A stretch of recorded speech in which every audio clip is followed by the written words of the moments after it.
decisions. Usually, they come to decisions through comparisons. They choose the option that seems to give the best outcome. For example, when comparing smartphones, one phone might have a bigger screen, but another model might have more storage space, and yet another model might have longer battery life. When confronted with a decision like this, we need to work out what the better option is. We also need to figure out the worst option, and if some options will have the same outcome. In programming, this process is called logical comparison, and better refers to greater, worse refers to lesser, and the same refers to equal. Most people compare options. Computers and robots compare values. A robot sometimes needs to decide between one or more options.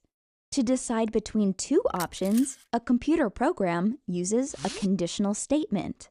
For example, many factories use robots to test for quality. The robots perform certain actions based on different conditions. In this factory, robots are testing mobile phones for quality. If the phone scores 90 or better on the quality test, then the robot places it in the box for shipping. If the phone scores less than 90, then the robot sends it to the reject pile.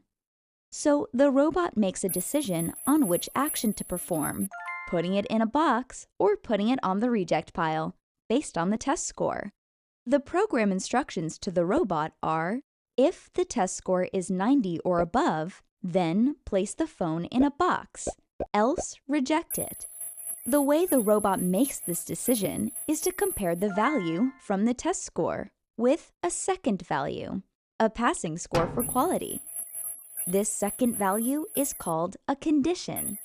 If the test score is equal to 90 or greater than 90, the condition is said to be true, and the program instructs the robot to put the phone in a box.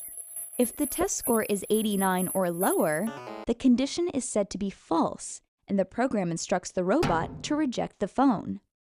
We can write this as a simple formula.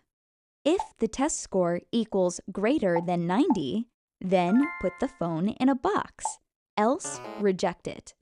This is called an if-then-else conditional statement, and we use it as we program to help the robot make the right decision. Pretty cool, huh? Conditional statements are important in programming. They are the deciding factor on if and when a specific action will be carried out. Humans also make decisions in a similar way, although they might be unaware of it much of the time. Comparison is what people, computers, and robots use to make a decision. Some choose better than others. What